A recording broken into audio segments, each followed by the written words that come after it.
I'm so sorry. I've just been kind of busy, and I know that's not a good excuse, but it's the truth. Anyway, I have to apologize for a couple things. I'm late, right? Day late and $1 short. Apologize for that. Actually, a couple days late, a couple weeks late, actually. But I'm gonna try to get more consistent. I feel like I tell you this in every video, but I promise something's gonna happen. And I'm also apologizing that I look a little low-key homeless, unsheltered a little bit with my little, I'm comfortable, okay? I did not feel like putting any makeup on or doing anything extra. I just wanted to come to you with the facts, what I felt, my opinion. And I just jumped right into it. My bad. Let me introduce myself. My name is Belle. This is the Belle Perspective. I'm glad you're here. I'm glad you're watching my video. People always want to call me as soon as I start recording. That's so aggravating. But we're going to keep this train moving, okay? They just going to have to go to voicemail. Anywho, okay, so I am today right now reviewing the Ready to Love the last episode. I'm actually just gonna skip. I may add a couple things from the episode before, but I'm really gonna just focus on the most recent episode that just passed. So the men are in power to eliminate. And so they meet at the men's lounge or whatever you want to call it. I just have a question. Why are we introducing men? Why are we introducing people to their exes and no one has even decided that they want to be with that person or even want to pursue that person? I think it's a little too soon. Anyway, but I know they're looking to get drama and drum up drama, but it's just like, I don't know. I had high hopes for this show when I first started watching it. I thought it was real. I thought people actually got on the show so that they can actually find love. Obviously, I learned that that was not the case after the first season, but I was very hopeful when I first started watching the show. Anyway, so all the guys are going to be introducing the women to their exes. First up, Cornelius. I didn't see it at first, what everyone is talking about. Poetry, My Twisted Life, and TV, Derlinda Tracy, Chatting with JoJo, those 3 channels, they've all said it, but I have not. I was like, nah, no, I like Cornelius. He's okay, but I see it now. I see what you're talking about. I see it. There was a picture in his room, in his living room or billiard room or whatever you want to call it. What was that? I was watching it with my boyfriend. He was like, what? We both were like, okay. The ex-girlfriend, I didn't expect that. I didn't expect that at all. Now it makes me question Cornelius's personality. Like, what? Because Camille, there's no consistency. Like, a lot of times you can see somebody's, like, people that they've dated and you can kind of see threads of similarities or, threads of like, oh, I can see why you dated that person. I don't see any shred of familiarity or similarity, nothing. I don't see anything. So I'm wondering what parts of Cornelius' personality appeal to Tamika. Is her name. Y'all like my nails? It's pretty. Aren't they pretty? I can't show you the other hand because the other hand is fucked up, but that's okay. This hand is pretty. I'm like, damn, every time I get my nails done, a week or 2 later, they break. But anyway, I ain't gonna show y'all that. Y'all just gonna see this hand. Hey, girl. Hi. Anyway. Camille comes in because Cornelius hasn't matched with anybody else. He doesn't talk to anybody else because the poor boy is, he on house arrest. And Camille won't let him talk to nobody else. Camille walks in. She's full of shit. She tells people that she's been engaged 3 times, and she wears it with like a badge of honor. I don't like this lady at all. I do not like her, if y'all can't already tell. She need to quit telling people, just random people. Like, I can see why you would say that to, you know, people that you're dating. But don't just be telling random people I was engaged 3 times and saying it proudly like it's some shit to be proud of. She did not need to tell this lady, his ex, that she was engaged 3 times. That lets me know, or makes me feel like she's proud of it. Girl gone. Crazy ass. Sorry,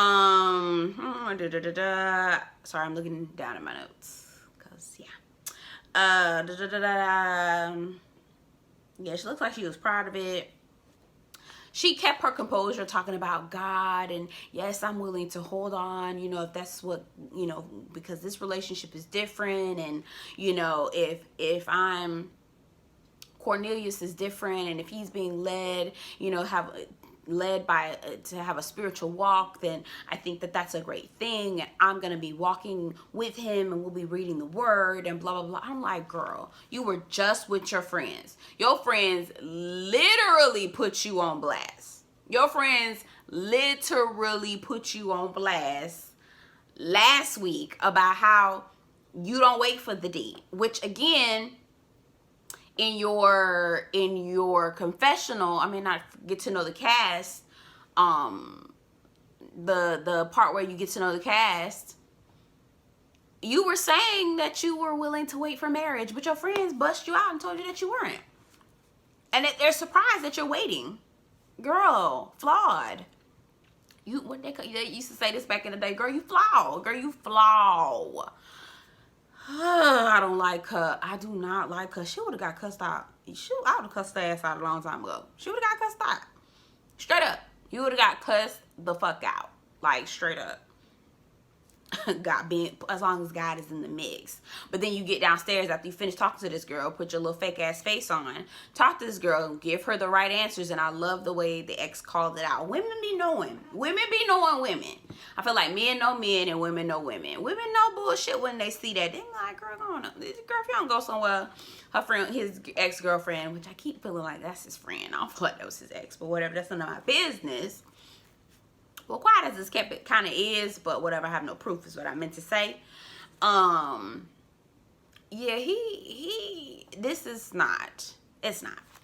And I'm taking too long to talk about Cornelius because whatever. But anyway, so she gets downstairs and she started being rude and, oh, when y'all finna wrap this up, she ain't finna leave now. It's like, girl, this is his house. This is his stuff. She would have got Camille, you would have got your ass cussed out. I would have cussed you out. You would have got cussed out. Anyway. Phil and Shiloh. Phil, Shiloh, his ex, and Tasia. Phil likes Shiloh. And that's it. Point blank, period.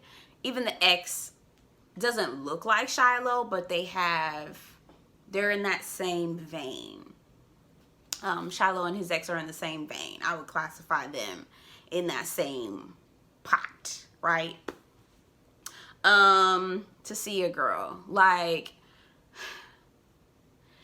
you are so uptight. Like, I really need you to loosen up. And I understand it's an uncomfortable situation, an uncomfortable scenario.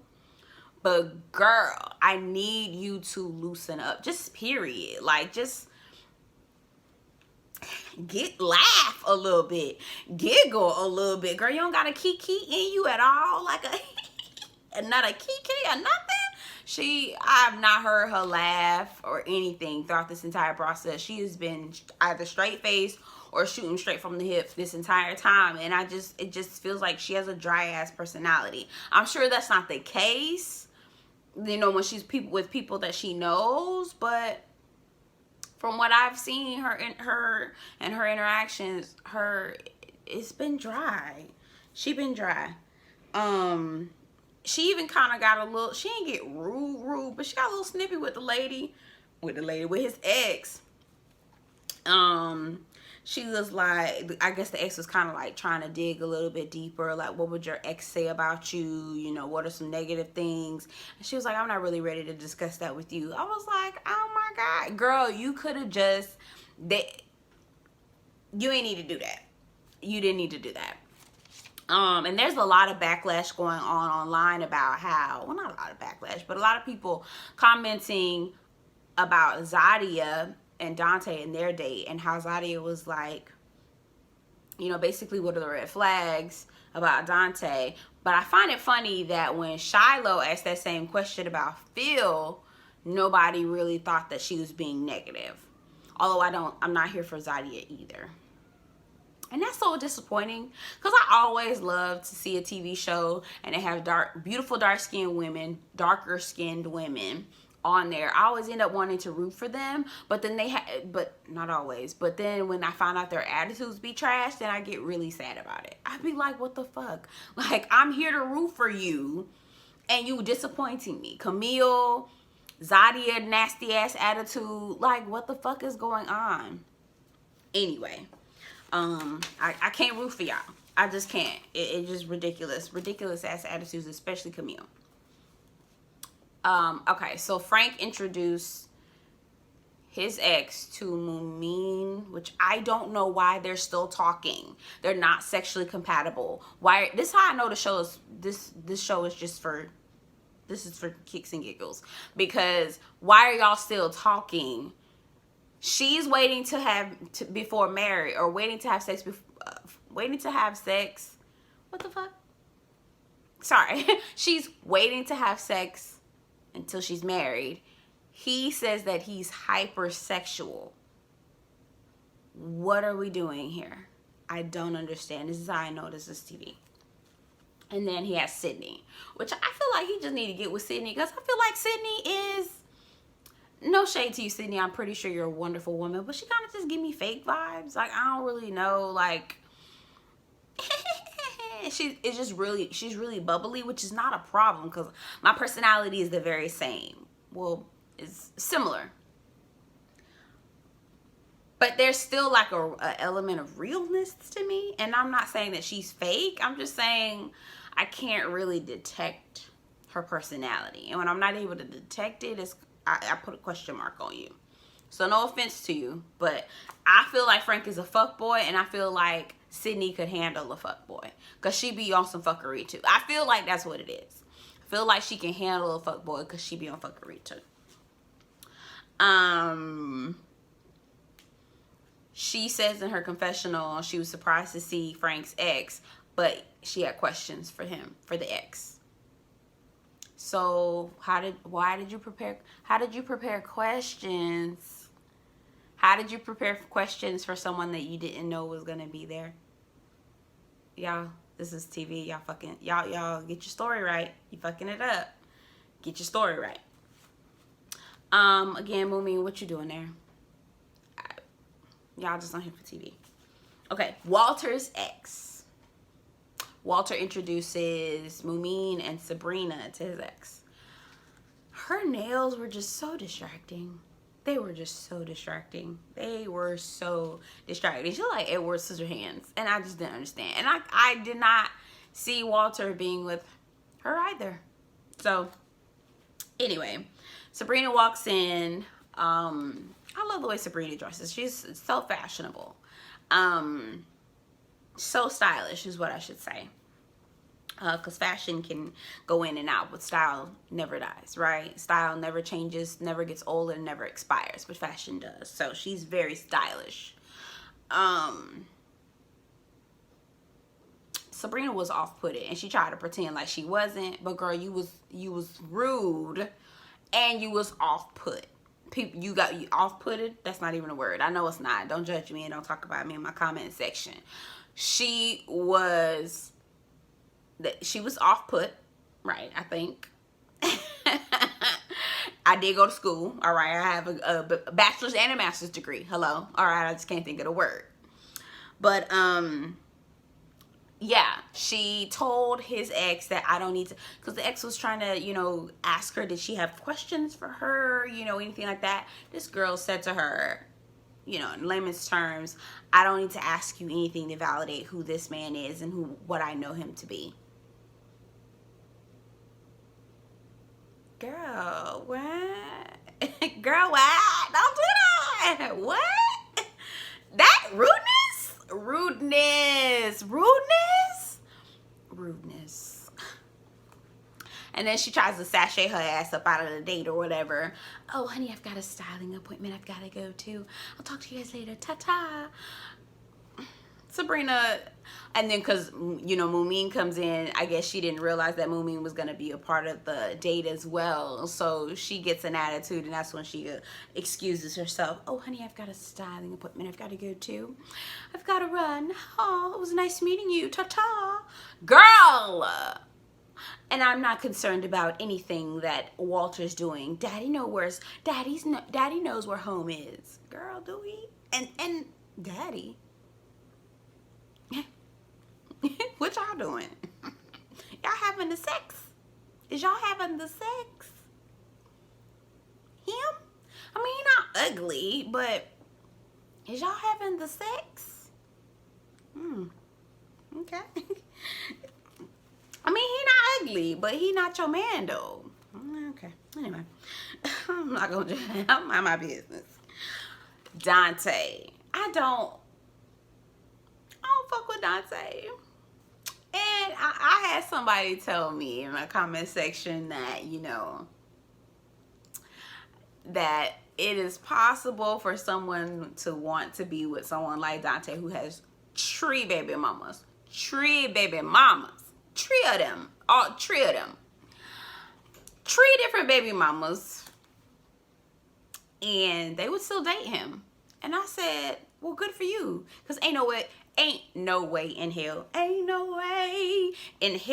that I would do some shit like that. For what? Why? I'm getting the short end of the stick. That means the money that's coming out of his pocket is going to 3 different households. All 3 of them before they come to mine. I don't have time for that. I don't have time. I don't. And I'm surprised that none of his baby mamas came to talk to some of the girls from Ready to Love. That's how I know, again, this is TV and some bullshit. What he did do was go get some woman who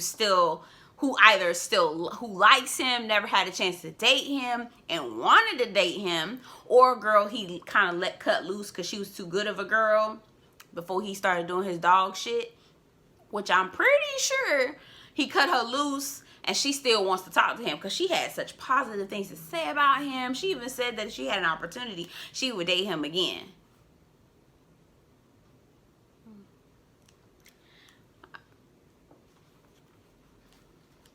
Everybody deserves love. Everyone. I'm going to just leave it at that. Dante introduces Zadia and Shiloh to his exes. I feel like this video is going down too damn long. I'm trying to hurry up. Dante introduces Shiloh to his ex. Shiloh and Zadia to his ex. This girl, alleged ex, who I feel like still likes him and probably always liked him, and he let her go and cut her loose, and he just brought her back so she can make him look good on TV. That's really what I thought. Just to validate him, basically. So Zadia was like, hey girl, hey, like what's a what's a flag that lets me know that I'm in danger? And the girl was like, if he's not, you know, being affectionate with you, physically affectionate, all that other stuff, is kind of like, you should know that, hey girl, you in danger. And so wrapping up the conversation, after Zadia and Shiloh leave, the ex was like, I'm feeling Shiloh more, because Zadia asked all these, like, what are the toxic traits about you? What are the negative things about you? And she wasn't really trying to look at you in a positive light. Now, again, this is how I know that this woman, this woman is either trying to get back with Dante or never really had a chance, and she's trying to show him that she can be the one. Put her on the team, coach. Put her in the game, coach. Because ain't no way. Ain't no way. I don't understand why a woman would would be looking at another woman sideways for not asking the tough questions. I'm not saying be negative, but Shiloh asked the exact same question, and nobody batted an eye. No one batted an eye. But when Zadia does, and again, Zadia got a nasty ass attitude, so it comes off nasty. I get that, but still, she's asking the right questions, and there's no way, from a woman's perspective, I'm gonna ask those questions as well. And if you have a problem with me asking those questions, what the fuck are you hiding? Because you would have no issue. They ask those same questions with their friends. Anyway, throw the whole thing away. Dante, I don't even know why he on here. He need to be on Christian Mingle or some shit like that. Because he's not an eligible bachelor. He's not eligible. I'm not saying that he doesn't deserve love. I'm just saying he not no desirable bachelor. You line him up with 3 or 4 other dudes who don't have no kids, or who only has 1 kid or something like that. You gonna go with the people who have 1 kid or no kids. He's not an eligible bachelor. I'm not saying he's a throwaway. I'm just saying he's not an eligible bachelor. He's been around the block a couple times. What the fuck would I want him for? No thanks. Bye.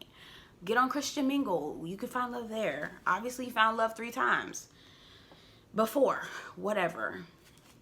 I'm not trying to be rude. I promise. I'm just over here. I'm like, why the fuck? Why would y'all leave? Why would y'all why would y'all give this what y'all giving to the women? Y'all would never sign a woman up. Y'all would never sign any of these men up for. All right, I'm out. I'm done. I'm not gonna talk about it no more because I get mad. Y'all be giving these women leftovers, okay? Naim and Zadia. Naim love him some Zadia, child. He's an earnest guy. He's a very earnest guy. He has a blind spot. Zadia wants to be worshipped. Zadia wants to be worshipped. Queen Zadia wants to be worshipped. And Naim has no problem doing that. So it may work. Actually, when I'm thinking about it, no, it probably will work. She want to be worshipped and he don't mind worshiping. So yeah, it'll probably work. I do think that X still likes Naim though. And I didn't realize Naim got some nice eyes. He has nice eyes. He seems like an earnest guy. Phil seems like an earnest guy. Cornelius is alright. Everybody else, I'm just, no thanks. Leave them in the street where they belong. Phil and Sydney go out on a date. I hate these gym dates. I watched this episode with my boyfriend. My boyfriend was like, the gym? That's what y'all settled for? I said the same thing. Not me. Not I. He know better than to do some old bullshit like that. Now we go to the gym together and work out, but it ain't finna be on no this our date shit. Hell nah. What? I mean, it's like quality time, but it's not a date.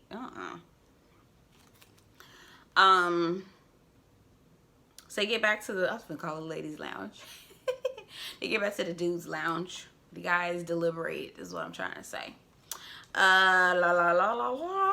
Frank says to So they're in deliberations. Tommy's asking each of the guys what their experiences were. Naim, he talks to Naim about Zadia and how his ex basically called out Zadia. Didn't call her out in front of her, but basically was like, I see through her and you might want to watch out. So Naim mentions it in front of all the other guys. Frank in his confessional then says, you know, Naim has a blind spot for Zadia. Basically Zadia's, you know, in disguise and Naim ain't able to see it. But see, fuck boys know that shit. Fuck boys know the shit. He see the shit because he's a fuck boy too. Phil seems like a cool guy. He is talking about how he really likes Shiloh. He just likes Shiloh. He just likes Shiloh. Everyone else is cool, but he really, really likes Shiloh. That's the woman that he really likes.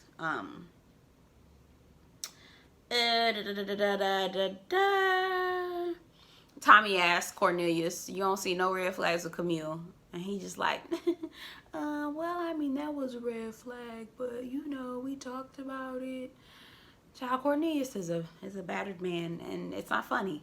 So trying not to laugh. I apologize. Anyway, that was Ready to Love. I rambled for like 5 extra minutes, longer than I really should have. Y'all, please bear with me. I'm working on my channel. And if you've stuck around this long, I am so thankful for you for doing that. Again, my name is Belle. Please subscribe to my channel. If you have any ideas or suggestions that you want to see or hear from me, please let me know. I'm kind of getting tired of Ready to Love, but you know, there may be some things that might happen that may get interesting. I don't know. The season is just kind of dragging on, and I'm ready for it to be over. Anywho, so I'm kind of just dragging a little bit. That's the reason why I said that, so forgive me and let me not ramble on for any longer. Anyway, again, thank you for watching me. My name is Belle. This is the Belle Perspective. If you're new to my channel, you just got here. If you're returning, I hope you subscribe. I hope you drop down in the comments, interact with me, and I will see you in the next one.